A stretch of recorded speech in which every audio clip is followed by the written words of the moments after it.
बड़ी minority community जो India की लार्जेस्ट माइनॉरिटी कम्युनिटी है, उसके बच्चियों को हम प्रोटेक्शन नहीं दे पा रहे हैं, उसके बच्चों को, उसकी महिलाओं को हम प्रोटेक्शन सिर्फ इसलिए नहीं दे पा रहे हैं क्योंकि वो अपने पर्सनल लॉ से गवर्न हो रहे हैं। क्या वजह है उत्तराखंड में जो यूसीसी का जो ड्राफ्ट अभी आया है, जिस पे विचार भी होना है, जिस पे संवाद अभी चल रहा है, उसमें से आदिवासियों को बाहर रखा गया कि जो इस्लामिक लॉ है वो लगभग यूनिफॉर्म है जी। लेकिन जो ट्राइबल लॉज हैं वो यूनिफॉर्म नहीं है। कि जिन कंट्रीज को हम प्योर इस्लामिक मानते हैं, अगर उन्होंने अपने यहाँ पे अब इस इस्लामिक लॉ को कोडिफाइड कर दिया तो आपका ये कहना कि हमारे रिलीजियस फ्रीडम में इंटरफेरेंस है, ये एक गलत आर्ग्यूमेंट की तरफ कहीं ना कहीं ले जाता है। अगर दो कंसेंटिंग अडल्ट्स हैं, वो साथ में रहना चाहते हैं, तो वो उसके लिए एप्लीकेशन क्यों देंगे? वो जब अलग हो रहे हैं तो वो उसके लिए क्यों एप्लीकेशन देंगे?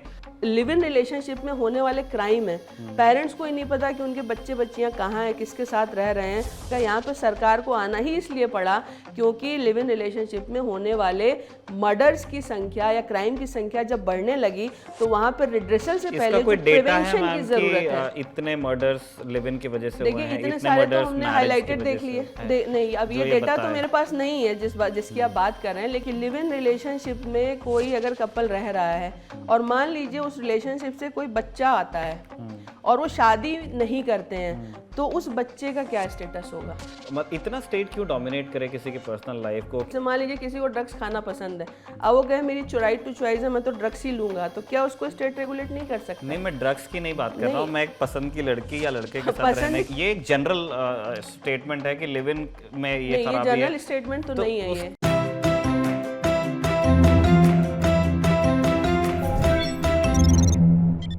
नमस्ते, मैं हूं निखिल और आप देख रहे हैं हमारा साप्ताहिक कार्यक्रम मास्टर क्लास। इसमें हर सप्ताह एक विषय के एक्सपर्ट को हम दावत देते हैं और उनसे पूरे विषय को विस्तार से समझने का प्रयास हमारा रहता है। सत्ता में बैठी भारतीय जनता पार्टी ने साल 2019 के अपने चुनावी घोषणा पत्र में वादा किया था कि वो सत्ता में लौटते हैं तो समान नागरिक संहिता का ड्राफ्ट लेकर के आएंगे। गाहे बगाहे यूसीसी यानी कि यूनिफॉर्म सिविल कोड लाने की बात चलती ही रहती है।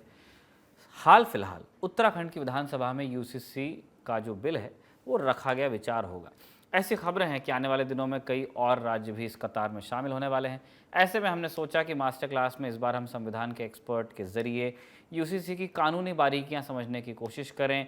जिस भाषा में यूसीसी की बात हो रही है, जिस तरह से उसको प्रेजेंट किया जा रहा है कि उससे एक धर्म के जो हक हैं वो ख़त्म हो जाएंगे, क्या वो बात सही है? इसे समझने की कोशिश करेंगे। क्या बाकी धर्मों की जो खूबियाँ हैं उन्हीं को लिया गया है, किसी को पिक एंड चूज़ किया गया है? इस तरह के जो इल्ज़ाम लगते हैं उनका सच क्या है, ये समझने की कोशिश करेंगे। इसके अलावा जो कॉमन क्वेश्चंस हैं यूसीसी को लेकर, मसलन क्या यूसीसी किसी की आज़ादी को क्वेल करता है? संविधान निर्माताओं ने किस तरह की बात कही थी, क्या करने के लिए कहा था? डीपीएसपीज़ की वैल्यू, उनका वज़न क्या है? इस सारी चीज़ें हम समझेंगे और इसी विषय पर आज हमने दावत दी है डॉक्टर सीमा सिंह को। आप दिल्ली यूनिवर्सिटी के कैंपस लॉ सेंटर में लॉ पढ़ाती हैं, प्रोफेसर हैं। डॉक्टर सीमा, बहुत बहुत स्वागत है आपका। आपने अपने स्केड्यूल में से ललन टॉप के दर्शकों के लिए समय निकाला, आप हमारे स्टूडियो में आई, उसके लिए आपका शुक्रिया। पहला सवाल हम अपने दर्शकों के लिए यही जानना चाहते हैं कि एक आदर्श स्थिति तो यही है, जैसा कि संविधान के नीति निर्देशक तत्वों में लिखा गया, कि एक यूनिफॉर्म सिविल कोड होना चाहिए और राज्य को उसकी तरफ प्रयासरत रहना चाहिए, और उस आदर्श स्थिति का स्वागत ललन टॉप का ये मंच भी करता है। लेकिन हम चाहते हैं कि हमारे दर्शक इस पूरे विषय को लेकर के जो कॉम्प्लेक्सिटीज़ हैं उनको भी एक्नॉलेज करें, उन्हें भी समझें, और फिर वहाँ से फिर एक कंसेंसस पैदा हो, तो उस रास्ते पर चलने की ये बातचीत है। हम सर्वप्रथम यही जानना चाहते हैं, संविधान सभा में जो कुछ हुआ उसको लेकर के हमारे जो दर्शक हैं, बहुत सारी चीज़ें हम पहले अपने प्रेजेंटेशंस में उनको बता ही चुके हैं। क्या आप इन शॉर्ट इसको बता सकती हैं कि जो हमारे fathers and mothers of constitution थे, उन्होंने इस पर खूब विचार किया, खूब बहस हुई, वोटिंग की नौबत आई अंत में, लेकिन उन्होंने यूसीसी को तब लागू नहीं किया। इसके क्या कारण थे? देखिए, इसके पीछे एक लंबा इतिहास रहा है और इसके मुझे लगता है कि आज बहुत जानना ज़रूरी है कि क्यों उस समय 1950 के संविधान में इसको directive principle of state policy में रखा गया और क्यों उसको उस समय लागू नहीं किया गया था। देखिए, इसको जानने के लिए हमें थोड़ा संविधान से भी पहले जाना पड़ेगा और मुझे लगता है कि हमें शुरुआत करनी चाहिए 1857 का जो एक स्वाधीनता आंदोलन हुआ था वहाँ से। 1857 का जो स्वतंत्रता संग्राम था, उसने ब्रिटिशर्स के अंदर एक इनसिक्योरिटी तो पैदा कर दी थी और उनको ये लगने लगा था कि शायद बहुत लंबे समय तक वो भारत पे रूल नहीं कर सकते। इसलिए वहाँ से उन्होंने एक नया तरीके का एजेंडा लॉन्च किया और एजेंडा लॉन्च करने का सबसे पहला जो उनका मकसद था वो था रिलीजियस और कास्ट बेस्ड आइडेंटिटीज़ को प्रमोट करना। तो इसीलिए आप देखेंगे कि चाहे वो स्पेशल मैरिज एक्ट लेके आए हों, चाहे वो इंडियन सक्सेशन एक्ट लेकर के आए हों, हर एक्ट में से उन्होंने एक पर्टिकुलर कम्युनिटी यानी मुस्लिम कम्युनिटी को बाहर रखा था। और उनका पर्पस क्या था, उनको समझ में आ गया था कि अगर ये सारे एक साथ मिल करके रहेंगे तो हम यहाँ लंबे समय तक चल नहीं सकते। और इसी के जो आप देखेंगे इसकी जो परिणति होती है वो दो तरीके से होती है। 1937 में जो शरीयत एक्ट आया उसको भी ये जानबूझ करके लेकर के आए, वो भी इनका डिवाइड एंड रूल पॉलिसी का ही एक नतीजा था और कहीं ना कहीं ये मुस्लिम लीग से सपोर्टेड भी था। और इसके बाद हम देखते हैं कि 1947 में अल्टीमेटली भारत जो है वो रिलीजियस लाइन पे डिवाइड हो गया। अब आप एक पोजीशन को आज हम इमेजिन करते हैं कि 1946 में कैबिनेट मिशन आता है, संविधान सभा बनती है, संविधान सभा बैठी है, पहले संविधान सभा बनी, उसके बाद आपका देश विभाजित हुआ और संविधान सभा का मुस्लिम लीग ने बाइकॉट किया। देश विभाजित हो गया है, लाखों की संख्या में लोग मारे जा रहे हैं, लाखों की संख्या में भारत से पाकिस्तान, पाकिस्तान से भारत आ रहे हैं और ऐसी स्थिति में संविधान सभा संविधान बना रही है। जब वहाँ पे ये बात डिस्कशन में आई कि क्या ये समय यूनिफॉर्म सिविल कोड को लागू करने के लिए ठीक है, तो निश्चित तौर पे कॉन्स्टिट्यूएंट असेंबली में इस पे एक अच्छी डिबेट हुई थी। कुछ मेंबर्स ने इसको सपोर्ट किया था, जैसे अल्लादी कृष्णा अय्यर थे, के.एम. मुंशी थे, डॉक्टर अंबेडकर थे, इन लोगों ने इसको सपोर्ट किया था। कुछ लोग ऐसे भी थे जो कि इसका विरोध कर रहे थे और उनका लगता था कि ये एक जो हमारा एक प्लूरैलिटी का जो कल्चर है उसको कहीं ना कहीं एडवर्सली इम्पैक्ट करता है।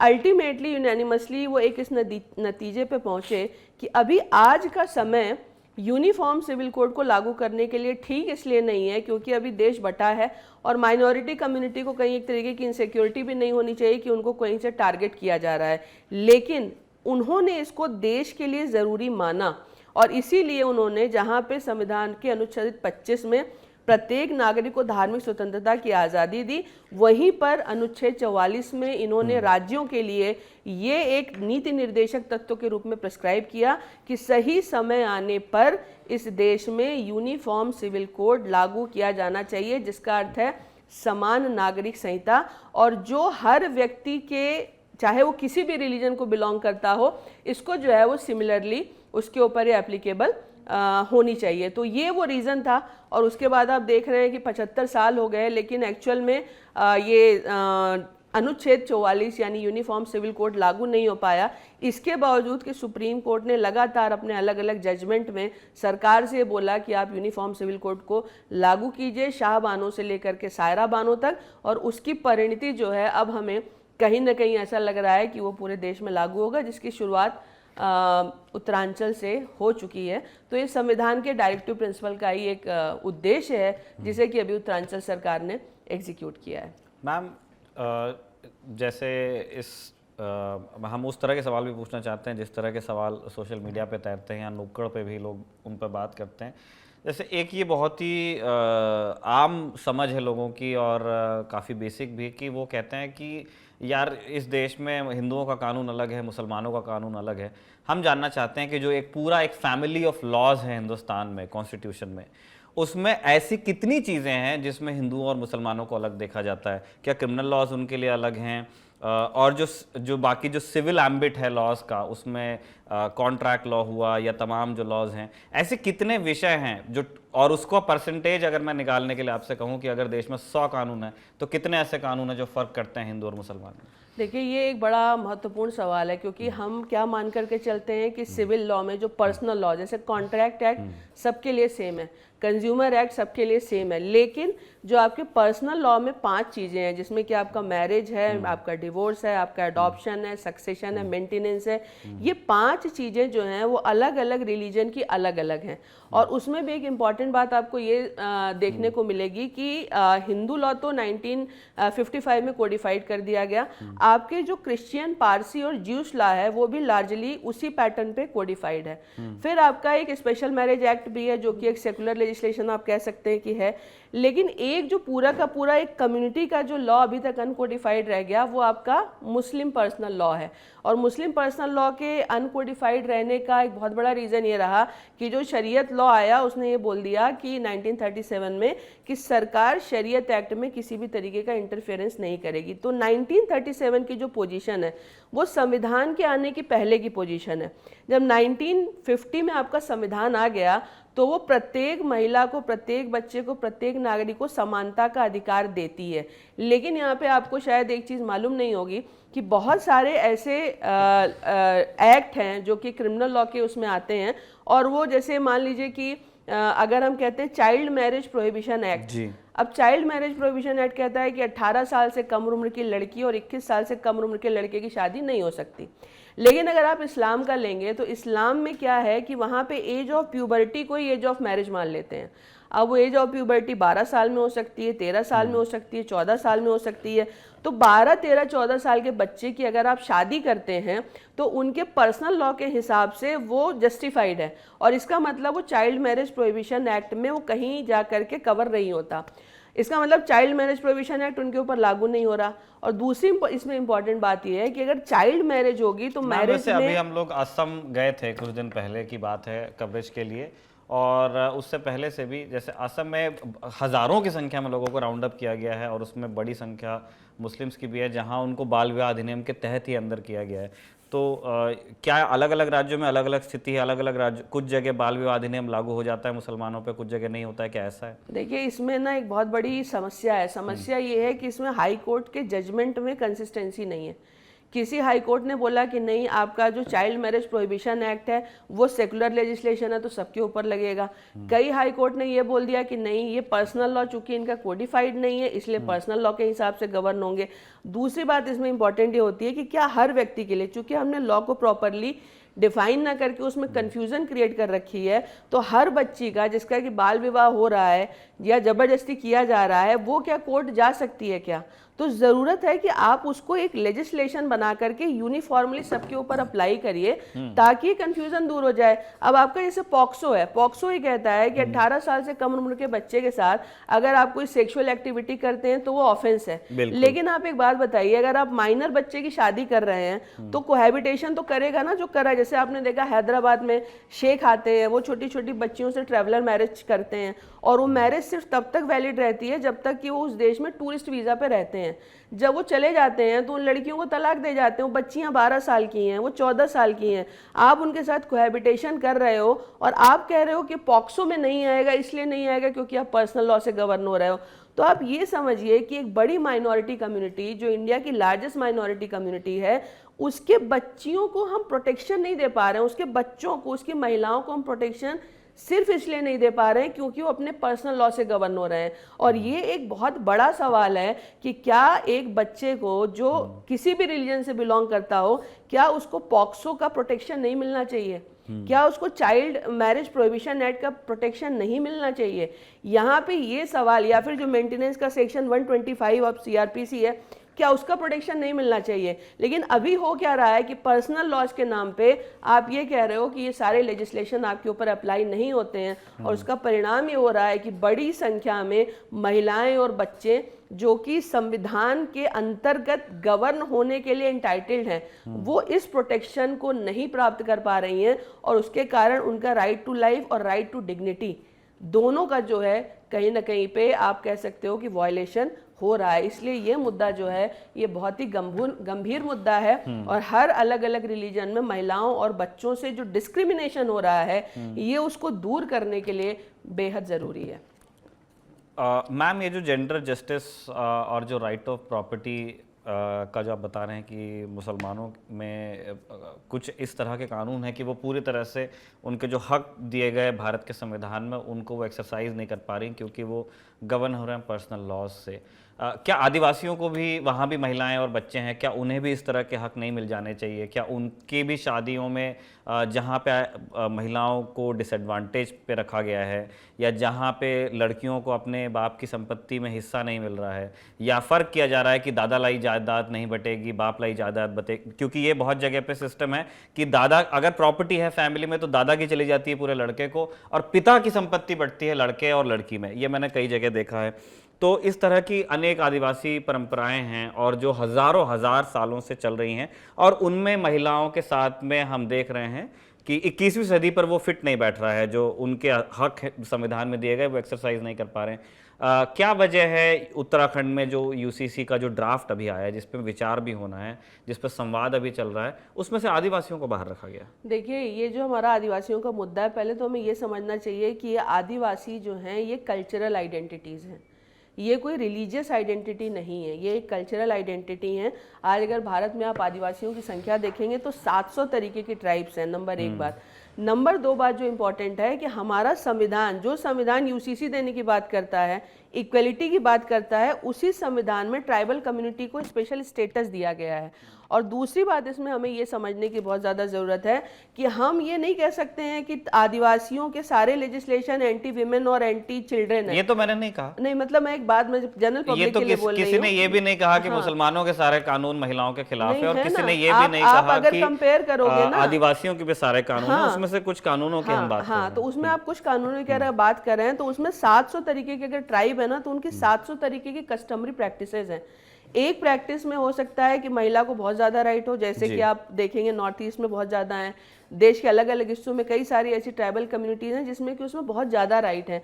सबसे इंपॉर्टेंट बात यह है कि चूंकि कॉन्स्टिट्यूशन उनको स्पेशल स्टेटस देता है, तो इस स्पेशल स्टेटस में प्रेजेंट कॉन्स्टिट्यूशनल स्कीम के हिसाब से इंटरफियर करना उचित नहीं होगा। और मुझे लगता है कि सही समय आने पे, जब जिसको कि हम कह सकते हैं कि उनका प्रोग्रेशन एक हो जाएगा और वो एक लेवल पे आ जाएंगे, तब जा करके उनसे बातचीत करके मुझे लगता है उस समय कभी ऐसा समय आएगा तो उनको भी इसके परव्यू में लाया जाएगा। लेकिन आज जो इसको एक्सक्लूड किया गया है उसका सबसे बड़ा रीज़न ये है कि हमारा संविधान उनको अलग स्पेशल प्रोटेक्शन देता है, और उस प्रोटेक्शन को हटाने के लिए जो संविधान में चेंजेस की ज़रूरत है वो करने का अभी सही समय नहीं आया है। दैट इज़ द वो आदर्श स्थिति क्या होगी मैम, वन, और दूसरी वो आदर्श स्थिति मुसलमानों की स्थिति में, मुसलमानों के मामले में कैसे अभी है? नहीं, मुसलमानों की देखिए क्या है कि हमारे संविधान में मुसलमानों को अलग से स्टेटस नहीं दिया गया है।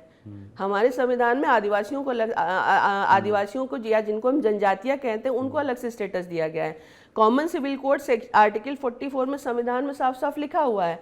और दूसरी बात यह है कि जो इस्लामिक लॉ है वो लगभग यूनिफॉर्म है, लेकिन जो ट्राइबल लॉज हैं वो यूनिफॉर्म नहीं है। तो आप अगर कंपेयर करेंगे position of women and children in Islamic law and position of women and children among the different tribes, तो आपको एक बहुत बड़ा डिफरेंस मिलेगा। वहाँ पे यूनिफॉर्म डिस्क्रिमिनेशन है, लेकिन यहाँ पे आप यूनिफॉर्म कस्टम आपको नहीं मिलेगी। इसको भी हमें समझने की ज़रूरत है कि उनकी डाइवर्सिटी जो है वो बहुत ज़्यादा है, और वो उस तरीके से हम नहीं कह सकते कि जैसा एक डिसएडवांटेज पोजीशन पे women and children Islamic law में है वैसे ट्राइबल कम्युनिटीज़ में। और सबसे बड़ा रीज़न मैं फिर से कह रही हूँ कि संविधान में रिलीजियस माइनॉरिटीज़ को एग्जेम्पशन नहीं दिया गया है, ट्राइबल कम्युनिटीज़ को स्पेशल स्टेटस दिया गया है, इसलिए फिलहाल वो ट्राइबल कम्युनिटीज़ पे लागू नहीं। क्या आप ऐसी स्थिति की कल्पना करती हैं जहां आप कह रही हैं कि अभी वक्त नहीं आया, वो वक्त आ जाएगा और जो ये ट्राइबल लॉज हैं ये भी सबस्यूम किए जाएंगे यूसीसी में? बिल्कुल हो सकता है, तो समय बताएगा। हमारा यूसीसी आने में इतना समय 75 साल लग गए। आप इमेजिन हम कैसे कर सकते हैं 75 साल बाद या 50 साल बाद क्या होगा। ठीक मैम, हम कुछ ग्लोबल एग्जांपल्स भी समझना चाहते हैं। जितने दुनिया में मॉडर्न डेमोक्रेसीज़ हैं या अलग गवर्निंग सिस्टम्स हैं, वहाँ पे किस तरह से जिन मुल्कों को हम मिसाल मानते हैं, लोग ब्रिटेन जाते हैं पढ़ाई के लिए, करियर बनाने यूएस चले जाते हैं, और अनेक देशों में यूरोप को आगे इन जनरल लोग आगे मान लेते हैं। मतलब मैं तो बहुत सहमत नहीं हूँ उस बात से, लेकिन एक परंपरा तो है, लोग वीज़ा लगा के जाना चाहते हैं। मैं ये जानना चाहता हूँ कि वहाँ पे सिविल लॉज की क्या स्थिति है, क्या वहाँ पे भी यूसीसी की तरह की व्यवस्था है, और वहाँ से वहाँ के समाज, और इस व्यवस्था से वहाँ के समाज को क्या बेनिफिट्स मिल गए हैं? देखिए, ये जो आप आगे जाने की बात कर रहे हैं, आगे जाने का तो कोई लेवल नहीं होता, जैसे जीडीपी का कोई लेवल नहीं कि कितने इकोनॉमी ट्रिलियन डॉलर पे आप पहुंच जाइए। यहाँ पे आगे जाने का या इक्वलिटी का सिर्फ मतलब ये होता है कि आपके साथ डिस्क्रिमिनेशन सिर्फ इस बेसिस पे ना किया जाए कि आप महिला हो या किसी पर्टिकुलर रिलीजन को बिलोंग करती हैं। हम यूरोप को प्रोग्रेसिव क्यों मानते हैं, मैं भी आपकी बात से पूरी तरह सहमत नहीं हूँ, पर हम क्यों मानते हैं उनको प्रोग्रेसिव, क्योंकि उनके यहाँ पे विमेन को इक्वल राइट अवेलेबल है। यहाँ एक बड़ी इंपॉर्टेंट बात मैं आज यहाँ पे कहना चाहती हूँ, क्योंकि देखिए आपको याद होगा कि 1985 में जब शाह बानो का जजमेंट आया और जब सुप्रीम कोर्ट ने बोला कि मुस्लिम महिला को भी मेंटेनेंस पोस्ट इद्दत मिलना चाहिए, तो उस समय इसका इतना भारी विरोध हुआ था कि तत्कालीन राजीव गांधी गवर्नमेंट को एक नया लॉ ला करके उस पूरे के पूरे जजमेंट को अंडू करना पड़ा। लेकिन आपको मालूम है कि यही भारत और पाकिस्तान जो 1947 में दो नेशन में डिवाइड हुए, 1961 में पाकिस्तान ने अपने आप पर्सनल लॉ को कोडिफाइड कर दिया था। और उनके यहाँ पे पर्सनल लॉ कोडिफाइड होने के बाद उनकी एज ऑफ मैरिज जो है फिक्स हो चुकी है। रजिस्ट्रेशन में आपका मैरिज का रजिस्ट्रेशन आपका फिक्स हो चुका है, कंपलसरी है। आप अगर डिवोर्स लेते हैं तो आप डिवोर्स का क्या प्रोसीजर होगा वो बताया गया है, मेंटेनेंस कैसे दिया जाएगा ये बताया गया है। यानी आपके पाकिस्तान में आपका इनका लॉ कोडिफाइड है, बांग्लादेश में कोडिफाइड है, सीरिया में कोडिफाइड है, इराक में कोडिफाइड है, अजरबैजान में कोडिफाइड है, तमाम मुस्लिम कंट्रीज में ये लॉ कोडिफाइड हो चुका है। तो आपका ये कहना कि हमारे लॉ में चेंज नहीं हो सकता, पहली बात तो ये एक गलत बात इसलिए है क्योंकि जिन कंट्रीज को हम प्योर इस्लामिक मानते हैं, अगर उन्होंने अपने यहाँ पे अब इस इस्लामिक लॉ को कोडिफाइड कर दिया, तो आपका ये कहना कि हमारे रिलीजियस फ्रीडम में इंटरफेरेंस है, ये एक गलत आर्ग्यूमेंट की तरफ कहीं ना कहीं ले जाता है। इस्लामिक कंट्रीज ने भी अगर इसको कोडिफाइड किया तो अपने आप बच्चों और महिलाओं की स्थिति को ठीक करने के लिए इसको कोडिफाइड किया है। और यहाँ पे अगर ये कोडिफाइड होता है then in the context of constitution ये कोडिफाइड होता है। दूसरी इसमें इंपॉर्टेंट बात यह है कि चाहे आप कोई भी यूरोपियन कंट्री देख लीजिए या आप अमेरिका देख लीजिए या आप कोई भी सेकुलर नेशन देख लीजिए, चाहे आप वहाँ पे हिंदू हो, मुसलमान हो, क्रिश्चियन हो, जो भी हो, आपको वहाँ के सिविल लॉ के हिसाब से गवर्न होता है। और वहाँ पे आप अपने रिलीजियस फ्रीडम को क्लेम नहीं कर सकते कि यहाँ पे आपने बोल दिया ना तो हमारे रिलीजियस फ्रीडम में इंटरफियरेंस है। तो जो चीज़ आप यूरोपियन कंट्रीज़ में मान रहे हो, जो चीज़ आप इस्लामिक कंट्रीज़ में मान रहे हो, उसको आपको भारत में मानने में क्या दिक्कत है।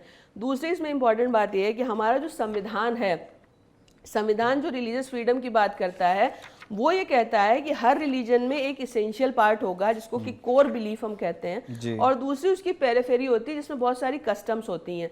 तो आर्टिकल 25 आपको साफ साफ कहता है कि right to freedom of religion जो है आपका, ये एब्सोल्यूट नहीं है। नंबर एक बात है, subject to public order, health, morality and right to equality भी है। दूसरी इसमें इंपॉर्टेंट बात यह है कि जैसे अगर आप इस्लाम को लेंगे तो इस्लाम के जो 5 इसेंशियल्स हैं उसको आप टच नहीं कर सकते हो, जिसमें रोज़ा है, नमाज है, कलमा है, हज है, जक़ात है, ये 5 इसेंशियल्स हैं। ये जो है आपके इसेंशियल को अगर आप टच करते हो तब आप मानोगे कि आपके इस्लामिक लॉ में इंटरफेरेंस है। इसीलिए आप देखेंगे किसी भी इस्लामिक कंट्री ने इन 5 को तो टच नहीं किया।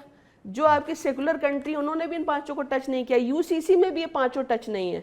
इसमें किस चीज़ को टच किया गया कि आप अपनी पत्नी से कैसे बिहेवियर करेंगे, आपके बच्चों के क्या राइट होंगे, आप अपने बच्चों से कैसे बिहेवियर करेंगे।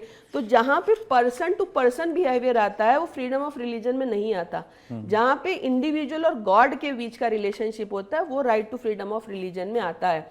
तो चूंकि यहाँ पे इसेंशियल ऑफ जो रिलीजियस प्रैक्टिसेस हैं, चाहे वो किसी भी धर्म की हो, उसमें कोई इंटरफियर नहीं किया जा रहा है, इसलिए ये रिलीजियस फ्रीडम का वायलेशन नहीं है। और इसीलिए तमाम मुस्लिम कंट्रीज में और यूरोपियन कंट्रीज में रहने वाले मुसलमान, इंक्लूडिंग भारत में, गोवा में आपकी जो है पोर्तुगीज सिविल कोड 1867 में आ गई थी। गोवा में रहने वाला व्यक्ति चाहे किसी भी धर्म को मानने वाला हो, क्रिश्चियन हो, हिंदू हो, मुसलमान हो, वो उससे गवर्न होता है। तो वो ये कहना कि कहीं और नहीं है, भारत में नहीं है, या इंटरफेरेंस हमारे रिलीजियस फ्रीडम में, ये पूरे तरीके से इसका कहीं ना कहीं एक मिस इंटरप्रिटेशन है। ठीक बात है। तो जब हम एक पैन इंडिया अगर यूसीसी की बात करें जो अभी नहीं हुई है, उत्तराखंड में आया है, और आने वाले समय में जैसा आप कह रही हैं कि हो सकता है कि उस दिशा में चीज़ें जाएं, हमें जानना चाहते हैं कि जो ये पौंडीचेरी और गोवा की तरह के एक्सेप्शंस हैं क्या वो ख़त्म कर दिए जाएंगे? जो लोग ये कहते हैं कि आपको जो HUF के बेनिफिट्स हैं हिंदू अनडिवाइडेड फैमिली के, क्या वो भी सबस्यूम हो जाएंगे?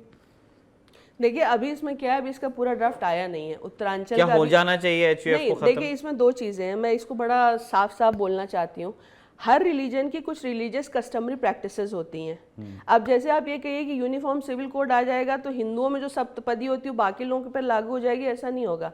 हिंदुओं में विवाह होगा, इस्लाम में निकाह होगा, क्रिश्चियंस में मैरिज होंगी, वो वैसे ही चलने वाली हैं। यहाँ पे दो चीजें, एक है सक्सेशन और एक है इनहेरिटेंस। इनहेरिटेंस में लोग अपने हिसाब से गवर्न होते हैं, उनकी हर रिलीजन में कस्टमरी प्रैक्टिसेस अलग हैं, और सक्सेशन में भी कस्टमरी प्रैक्टिसेस अलग अलग हैं। यहाँ पे ये देखने वाली बात है कि उत्तरांचल ने सक्सेशन को तो टच किया है और लड़कियों को लड़कों के बराबर राइट दिया है, लेकिन इनहेरिटेंस अभी भी उत्तरांचल के ड्राफ्ट में दिखाई नहीं दे रहा है। तो जब हमारा आपका ये आएगा, सेंट्रल गवर्नमेंट अगर इसको लेकर के आएगी या अलग अलग राज्य सरकारें इसको लेकर के आएंगी, तो सक्सेशन में तो मुझे उम्मीद है कि ऐसा ही आएगा जैसा कि उत्तरांचल ने किया है। इनहेरिटेंस में क्या है, बहुत सारी कस्टमरी प्रैक्टिसेस हैं, उसको छोड़ा भी जा सकता है, उसको टच भी किया जा सकता है, लेकिन इसका वास्तव में क्या स्वरूप होगा ये तभी पता चलेगा जबकि सरकार उसको लागू कर देगी। अभी मुझे लगता है उस पर बोलने का कोई ज़्यादा फ़ायदा नहीं है, क्योंकि उसमें अलग अलग कम्युनिटीज़ के अंदर भी अलग अलग कस्टमरी प्रैक्टिसेस हैं, तो काफ़ी कॉम्प्लेक्स इशू है। उसको कैसे यूनिफॉर्मिटी पे लेकर के आएंगे ये देखना पड़ेगा। हाँ, लेकिन टैक्सेशन एक तरह से होना चाहिए, क्या आप मानती हैं ये? हिंदू, हाँ देखिए उसमें क्या है कि अगर आप बेनिफिट ले रहे हैं हिंदू अनडिवाइडेड फैमिली के नाम पे, अनड्यू बेनिफिट अगर लिया जा रहा है, हालांकि मुझे लगता है कि हिंदू, जितना मेरे पास डेटा है, इन्फॉर्मेशन है, ये लगभग नेग्लिजिबल है, लेकिन अगर आप उसको ले रहे हो तो आप उसको किसी और तरीके से आप टैक्स लॉ में चेंज कर दो ना, आपको इसमें चेंज करने की जरूरत नहीं है। वहाँ पे आप बोल दो कि आपका जो हिंदू अनडिवाइडेड फैमिली की इतनी इनकम है वो जो है वो टैक्स देगा, आप वहाँ भी चेंजेस कर सकते हो। मैम एक ऐसा फिलोसॉफिकल क्वेश्चन है, हमारी रिसर्च टीम ने हमको दिया है कि क्या यूसीसी को लाए बिना भी जो डिजायर्ड गोल की बात कॉन्स्टिट्यूशन कर रहा है वो अचीव हो सकता है? कि आप पर्सनल लॉज सबके आइडेंटिफाई कर लीजिए, उसमें मुस्लिम्स को नंबर 1 रख दीजिए, आपने क्योंकि कहा कि ज़्यादा दिक्कत वहाँ पे है, और फिर लाइन में सब लगे हुए हैं कि आप सिख भी लग गए, बौद्ध भी लग गए, इन सबके कानून लाओ भाई, आपके token number 1, token number 2, token number 3, और आपके जैसे कॉन्स्टिट्यूशनल एक्सपर्ट्स वहाँ बैठे हैं, कंसेंसस बिल्ड हो, कम्युनिटी के लोग आएँ, और हर किसी एक धर्म के अंदर एक कुरीति को टारगेट करके जो महिलाओं और बच्चों के अधिकार लिए गए हैं उनको वहाँ कोडिफाई कर दिया जाए, उन सारी रूढ़ियों को वहाँ सबस्यूम कर दिया जाए, हटा दिया जाए, तो क्या वो भी एक समाधान हो सकता है? ये लगभग वैसे ही है जो आप बात कह रहे हैं। अंतर सिर्फ इसमें, आप क्या कह रहे हैं कि एक यूनिफॉर्म अम्ब्रेला में ला करके हम अलग अलग रिलीजन को रख दें और हर रिलीजन का जो लॉ है उसको एज सच रह करके उसको में जो डिस्क्रिमिनेशन है उसको खत्म कर दें। अभी भी अगर आप लार्जली देखेंगे ना तो इसका स्वरूप यही है। अलग अलग रिलीजन में जो डिस्क्रिमिनेटरी प्रोविजन है सिर्फ उन्हीं को खत्म किया गया, अदरवाइज कोई फंडामेंटल चेंज नहीं किया गया। और इसीलिए आप देखेंगे मैरिज में चेंज नहीं है।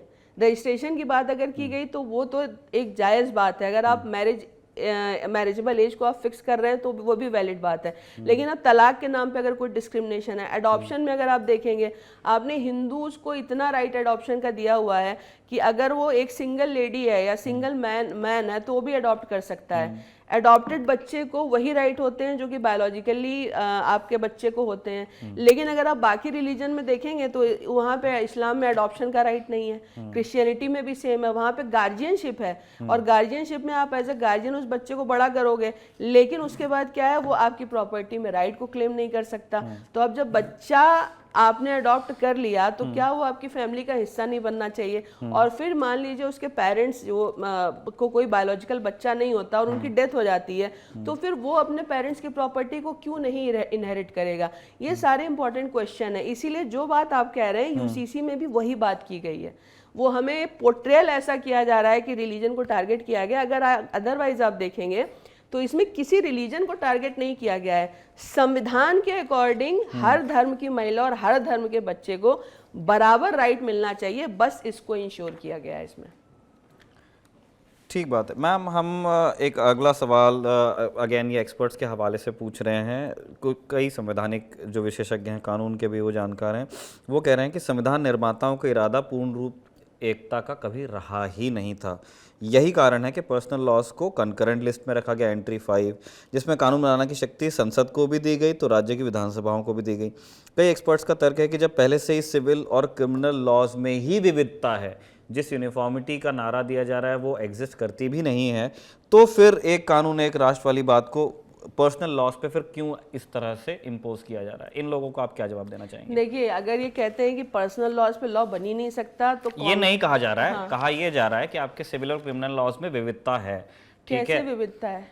अब ये जैसे वो मोटर संशोधित मोटर वाहन अधिनियम का उन्होंने उदाहरण दिया है, कुछ जगह जुर्माना अलग है, कुछ जगह देखिए, जुर्माना इसका मैं अलग आपको रीजन है, बता इस दूं। तरह के कई और चीजें भी मैं हैं। आपको रीजन हाँ। बता दूं, क्रिमिनल लॉ में जहाँ पे कंपनसेशन का मामला आता है सिर्फ वहीं पे विविधता है, और उस कंपनसेशन के मामले में विविधता का रीजन ये है कि हर स्टेट की पर कैपिटा इनकम अलग अलग होती है। हो सकता है कि हरियाणा के highest per capita income highest है, तो वहाँ पे अगर जुर्माने की मिनिमम अमाउंट आप 10,000 रुपये फिक्स कर दें तो वहाँ पे किसी को दिक्कत ना हो। पर झारखंड में अगर आप ये 10,000 रुपये अमाउंट फिक्स कर दें और वहाँ पे पर कैपिटा इनकम अगर लो है तो 10,000 व्यक्तियों कहाँ से देगा? तो इसमें आप याद रखिएगा जो डिफरेंस है ना वो कंपनसेशन के अमाउंट में है, और कंपनसेशन में अमाउंट के डिफरेंस का मेन रीजन ये है कि हर स्टेट की पर कैपिटा इनकम दूसरे स्टेट की पर कैपिटा इनकम से अलग है, और कोई डिफरेंस नहीं है क्वांटम। मैम, क्या मुस्लिम्स के अलावा एक भी ऐसा रिलीजन है जिसमें किसी ऐसी एक सामाजिक कुरीति को आप एक्नॉलेज करती हैं कि ये यहाँ पे इस रिलीजन में प्रॉब्लम है, यूसी से आएगा तो ठीक हो जाएगा? नहीं, देखिए इसमें जैसे क्रिश्चियनिटी और मैंने आपको पारसी कम्युनिटी का बताया कि यहाँ पे भी अडॉप्शन में बायोलॉजिकल गार्जियनशिप का कॉन्सेप्ट है। अडॉप्शन में वैसे नहीं, महिला अधिकारों को लेके जैसे अडॉप्शन गार्जियनशिप तो आप बता चुके हैं। महिला अधिकारों में लेकर के देखिए, लार्जली तो जो क्रिश्चियन लॉ है और आपका पारसी लॉ है वो लगभग एट पार है कॉन्स्टिट्यूशन के। मेजर प्रॉब्लम इसमें इसलिए यहाँ पे है इस्लाम में क्योंकि महिला को ना जस्ट हाफ राइट है, चाहे प्रॉपर्टी राइट हो चाहे डिसीजन का राइट तो बहुत ही कम है, पर प्रॉपर्टी राइट में भी हस्बैंड के हाफ राइट है, लड़की को लड़के से हाफ राइट है। लेकिन बाकी रिलीजन्स में ना इस तरीके का डिस्क्रिमिनेशन नहीं है। क्या किसी इंडिक रिलीजन में कोई प्रॉब्लम है, चाहे महिलाओं को लेकर हो चाहे अडॉप्शन को लेकर हो? इंडिक रिलीजन से मेरा तात्पर्य सिख धर्म से है, बौद्ध धर्म से है, देखिए जैन धर्म से है। इंडिक रिलीजन में अगर आप देखेंगे, जब आप देखेंगे कि आपका 1950 में कॉन्स्टिट्यूशन आया और जब हिंदू लॉ को कोडिफाइड करने की बात की गई तो पहला सवाल ये उठता है कि हिंदू लॉ को हम कोडिफाइड करना क्यों चाहते थे। तो एक चीज़ तो मैं आपको आज बता दूं कि जो हम हिंदू लॉ को कोडिफाइड करने की बात करते हैं उसमें टर्म हिंदू है, पर ऐसा नहीं कि उसमें सारी चीज़ें हमारे हिंदू कस्टमरी लॉ से ली गई थी। और इसीलिए आपको जो आपका स्पेशल मैरिज एक्ट है और जो हिंदू लॉ है उसमें आपको बहुत सारी सिमिलरिटी जो दिखाई देती हैं। जब हिंदू लॉ को कोडिफाइड किया गया ना तो उसी में लिखा गया था, आपके आर्टिकल 25 में है कि आपके हिंदू में बौद्ध, आपके सिख और जैन, ये तीनों हिंदू लॉ में इंक्लूडेड होंगे।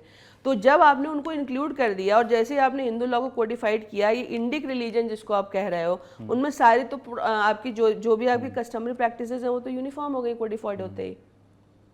तो क्योंकि वो सबके ऊपर एक समान मतलब कोई कुरीति इन धर्मों में अभी बची नहीं है टू एड्रेस। हाँ, यस, ठीक बात है।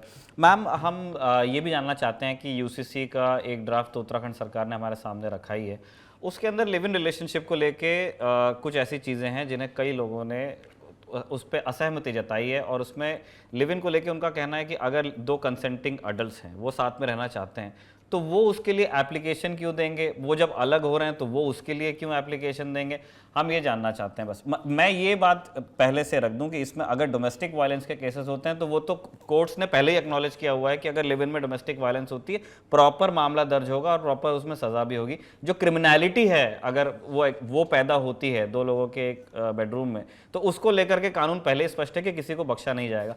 तब इस नोटिस वोटिस की बात क्यों आ रही है? देखिए, नोटिस की बात इसलिए आ रही है कि हाल फिलहाल में बहुत सारे ऐसे केसेस हुए जहाँ पे लड़कियों का मर्डर बहुत ब्रूटल तरीके से किया गया और बाद में पता चला वो लिव इन रिलेशनशिप में रह रही, पेरेंट्स को ही नहीं पता कि किसके साथ रह रही हैं, कहाँ रह रही हैं। तो यहाँ पे देखिए एक इम्पॉर्टेंट क्वेश्चन ये है कि राइट टू चॉइस एक एस्पेक्ट है राइट टू लाइफ का, लेकिन राइट टू लाइफ और राइट टू चॉइस में राइट टू लाइफ ज़्यादा इंपॉर्टेंट है। जो हमारा मैरिज है वो एक सोशल कॉन्स्ट्रक्ट है, उसको लॉ ने नहीं क्रिएट किया, उसको सोसाइटी ने क्रिएट किया और एक uniformly acceptable concept global level पे भी है। आपका जो लिव इन रिलेशनशिप है ना वो राइट टू चॉइस है कि मैं नहीं बताना चाहता, मैं इसके साथ रहना चाहता हूँ, मैं एडल्ट हूँ, मैं अपनी चॉइस के व्यक्ति के साथ रहूंगा। लेकिन यहाँ पे इंपॉर्टेंट चीज़ आप ये समझिएगा कि राइट टू चॉइस का भी एक कंटूर होता है, वो अनलिमिटेड नहीं हो सकता। जब आपके राइट, क्या ये राइट कि मैं किसके साथ में रहना चाहता हूँ चाहे वो लड़की हो मेरी पसंद की, क्या ये अनलिमिटेड नहीं हो सकता है? अनलिमिटेड होने का कोई दिक्कत नहीं है, लेकिन जब अनलिमिटेड के नाम पे उसमें क्राइम आएगा तो देखिए स्टेट को तो वो तो मैं कह रहा हूँ क्रिमिनलिटी को तो एड्रेस किया जा रहा है। जिन लड़कियों का मर्डर हुआ है उनको तो बिल्कुल मौत की सजा। नहीं, एक चीज उसमें आप ये सरकार विचार वैसे ही करेगी कि इसने मर्डर किया है XYZ आदमी ने, एक होता है प्रिवेंशन, एक होता है प्रिवेंशन, एक होता है रिड्रेसल। क्रिमिनल लॉ का मतलब सिर्फ ये नहीं होता कि क्राइम हो जाए तब हम रिड्रेसल दें, क्रिमिनल लॉ का मतलब ये भी होता है कि हम उसको कैसे प्रिवेंट करें।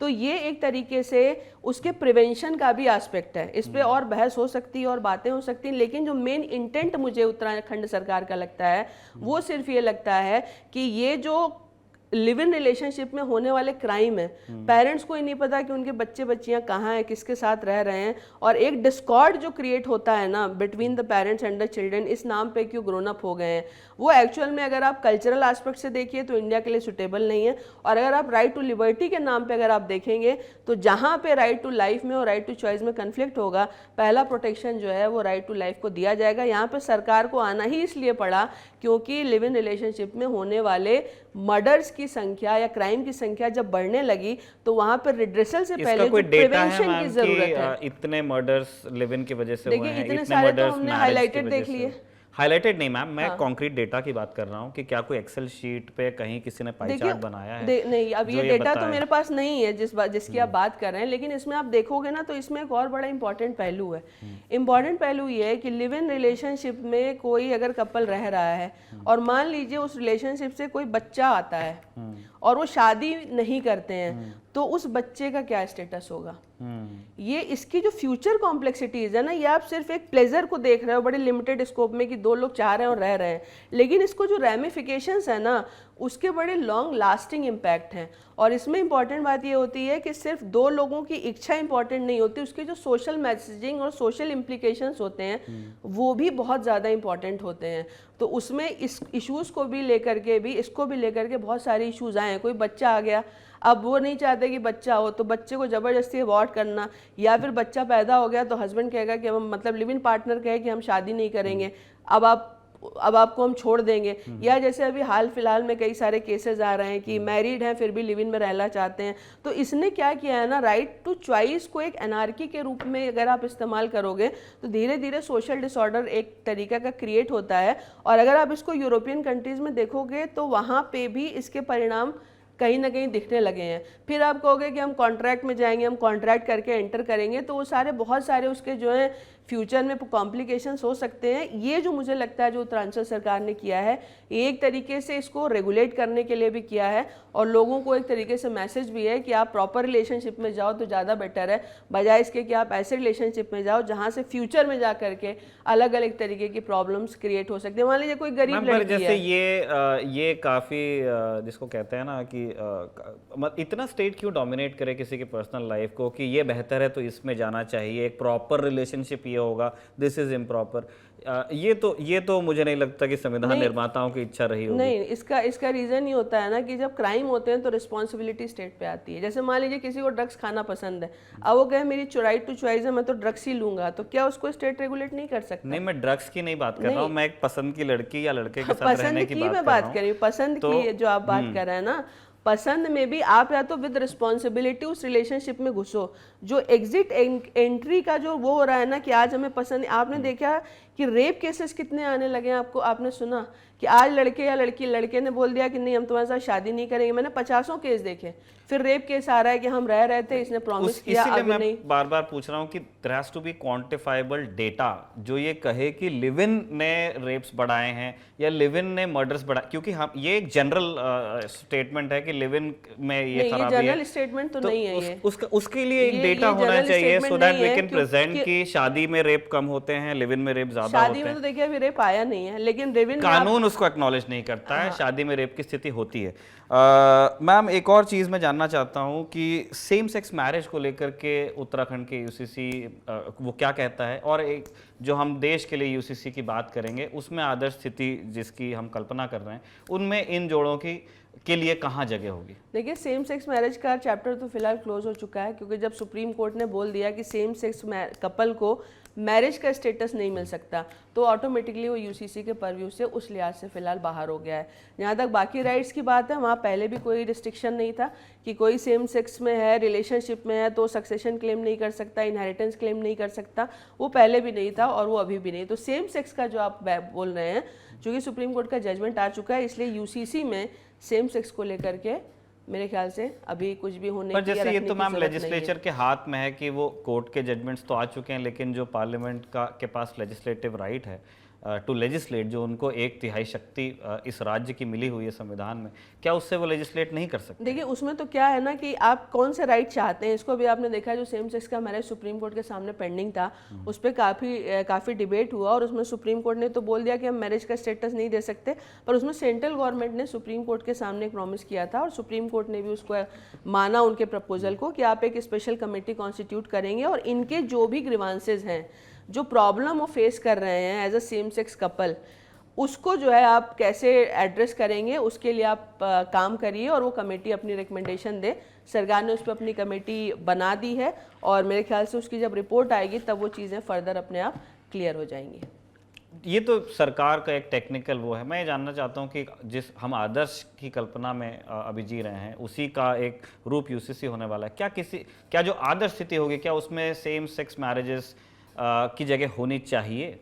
देखिए सेम सेक्स के साथ जिस आदर्श की बात हमारा संविधान करता है, देखिए जिसकी अनुपालना में हम यूसीसी ला रहे हैं, उसमें इन लोगों के लिए जगह है कि नहीं? देखिए या होनी चाहिए कि नहीं? जब आपका 377 को हटा करके इसको डीक्रिमिनलाइज, इनफैक्ट जो आपने अभी नई देखी है भारतीय न्याय संहिता, उसमें भी सेम सेक्स को क्रिमिनलाइज नहीं किया गया, उसको पूरे तरीके से हटा लिया गया है। जब आपने सेम सेक्स को डीक्रिमिनलाइज कर दिया तो इसका मतलब अगर आपका चॉइस है, आप सेम सेक्स पार्टनर के साथ रहना चाहते हैं तो आप रह सकते हैं। जहाँ तक सेम सेक्स के साथ मैरिज शब्द का सवाल है, ये एक बड़ा सोचने वाला विषय इसलिए क्योंकि मैरिज के जो 5 इसेंशियल्स हैं उसमें सिर्फ एक सेक्सुअल प्लेजर है, बाकी जो 4 चीज़ें हैं वो इसमें कवर नहीं होती। अब यहाँ पे उसमें बड़ा इंपॉर्टेंट है प्रोक्रिएशन, जो कि नेचुरल है। अब यहाँ पे सवाल ये है कि सेम सेक्स कपल अगर सेक्सुअल प्लेजर चाहते हैं और एक साथ रह रहे हैं, that pleasure is available to them, but why they want to claim the status of the marriage? Because naturally for the purpose of the marriage one person should be male and another should be biologically female. तो ये marriage के status को claim करना, ये मेरे को तो समझ में नहीं आता है कि मैरिज का ही स्टेटस क्यों चाहिए। हाँ, आपके साथ जो डिस्क्रिमिनेशन कहीं कहीं पे हो रहा अभी है, क्योंकि आपने थोड़ी देर पहले कहा था कि एक प्रॉपर रिलेशनशिप होना चाहिए, प्रॉपर रिलेशनशिप की तरफ जाना चाहिए, तो वो तो मैरिज बोल ही रहे हैं कि हम कर लेते हैं। नहीं, मैरिज उनके, देखिए मैरिज शब्द एक ऐसा शब्द है जो लॉ से नहीं आया है, ये इवॉल्व हुआ है और लॉ ने इसको एक्नॉलेज किया है। जिस शब्द को लॉ ने क्रिएट नहीं किया, उसको unilaterally without proper consultation society के माइंडसेट को समझे हुए आप उसको चेंज भी नहीं कर सकते हैं, क्योंकि उसके अलग कॉन्सिक्वेंसेस भी हैं। और अगर आप आज जाकर के अमेरिका और ब्रिटेन की या यूरोपियन कंट्रीज़ की हालत देखेंगे जहाँ पे इसको लीगलाइज किया गया, वहाँ पे इसका भयंकर परिणाम हुआ है। अभी आप अगर देखेंगे तो उनकी ओवरऑल जो पॉपुलेशन है यूएस में 10% राइज हुआ है होमोसेक्सुअल्स का, और वो परेशान है कि हमारे यहाँ नंबर इतनी तेज़ी से क्यों बढ़ रहे हैं। तो हमें एक चीज़ ये भी देखना चाहिए कि हमें अपनी राइट टू चॉइस पे भी एक कहीं ना कहीं लिमिटेशन इसलिए लगाना चाहिए क्योंकि नेचर में भी जो कपल का कॉन्सेप्ट है वो बिटवीन मेल एंड फीमेल ही है, कहीं भी मेल एंड फीमेल नहीं है। तो as your personal choice, if you want to live with the partner of the same sex, हमारा लॉ तो अभी भी आपको रिकॉग्नाइज कर रहा है उसके लिए कि आप रहो अगर रहना चाहते हो। लेकिन जहाँ तक इसको मैरिज का स्टेटस देने का सवाल है, मैरिज के जुरिस्प्रूडेंस में सेम सेक्स कपल फिट नहीं होते, सिर्फ इसलिए कि हम चाहते हैं कि हमें मैरिज का स्टेटस दिया जाए, ये उनकी डिमांड हो सकती है। लेकिन जो मैरिज की जुरिस्प्रूडेंस है और जो सोशल कॉन्स्ट्रक्ट है मैरिज का, उसमें सेम सेक्स मैरिज आज की तारीख में कम से कम फिट नहीं बैठती है, और इसीलिए सुप्रीम कोर्ट ने भी इसमें ये जजमेंट इस तरीके का दिया है। मैं सोशल जो लेवल पे आपका आर्ग्यूमेंट है उससे बिल्कुल सहमत हूँ कि समाज की भी एक राय होती है जो कानून में परिलक्षित होती चलती है, और वो अपने समय के हिसाब से होती है। आज से 100 साल पहले कोई चीज़ इलीगल थी, आज हो सकता है वो लीगल है। आज कोई लीगल चीज़ आज से 100 साल बाद इलीगल भी हो सकती है। तो ये परिवर्तन सतत चलते रहते हैं। पर कुदरत वाली बात से मैम मैं बहुत सहमत नहीं हूँ कि कुदरत का आग्रह है मेल और फीमेल, वो एक ज़्यादा डोमिनेंट ज़रूर मतलब चीज़ है, वो ज़्यादा कुदरत में आपको चीज़ नज़र भी आती है। लेकिन वहाँ पे भी बहुत सारी चीज़ें हैं, वहाँ एसेक्सुअल बाइसेक्सुअल सारे उदाहरण आपको मिलते रहते हैं। बट हमारा एक दुर्भाग्य ये है कि इस मंच पे अभी बॉटनी या बायोलॉजी के एक्सपर्ट्स नहीं हैं। दोबारा जरूर बुलाएंगे, इस पर मैं जरूर पूरा डिटेल में डिस्कशन करूंगी आपसे।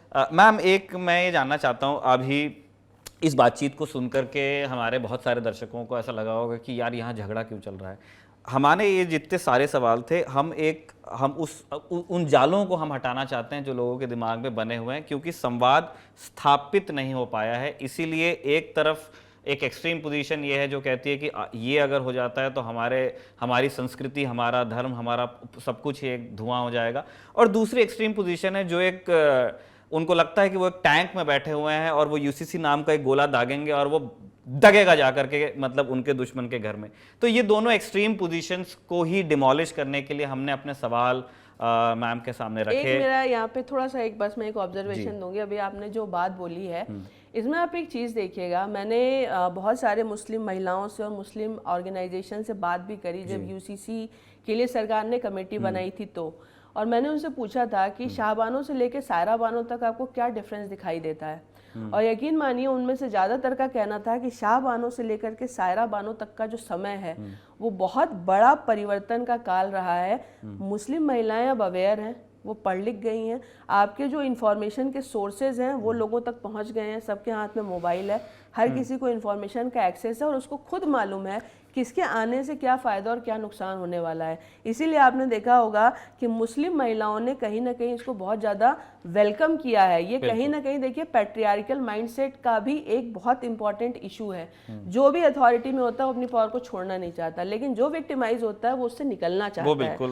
और आज के समय में क्या है कि इतना लंबा समय जो शाह बानो से लेकर सायरा बानो तक आया, मुस्लिम महिलाएं पढ़ लिख गई, उनके पास सोर्स ऑफ इंफॉर्मेशन है, तो मुझे तो ये लगता है कि उन्होंने लार्जली इसको वेलकम किया है, क्योंकि अभी जो मैंने जितना मुझे मालूम है लाखों की संख्या में मुस्लिम महिलाओं ने इसके फेवर में अपने सजेशंस दिए हैं कि इसको आना चाहिए। बिल्कुल मैम, जिस तरह से जो बात मैं थोड़ी देर पहले कर रहा था कि ये इस बातचीत का मकसद था ऐसे सवालों को उठाना जो सुनने में ऑकवर्ड, अनकंफर्टेबल हो सकते हैं, और एक एक्सपर्ट उनका जवाब दे रहा है। अब यहाँ पे एक दुस्साहसी छात्र और एक गुरु के बीच में बातचीत हो रही थी और उसमें काफ़ी एक्सचेंज था, और देखिए उस संवाद से एक विजडम निकलता है। अब उसके ऊपर आप अपनी राय रख सकते हैं कि आपको ठीक या गलत लगा। मैम, जिस माहौल में इस स्टूडियो के अंदर बातचीत हो गई, हम सवाल अपने रखते रहे, आप अपनी समझ से उनको प्रोसेस करती रहीं, आपने जवाब दिए, बहुत सारी चीज़ें एक्सप्लेन कर दी, ये तरीका हम समाज में और जिस तरह से यूसीसी की बात जिस भाषा में हो रही है उसमें नहीं देख रहे हैं। वहाँ पे वो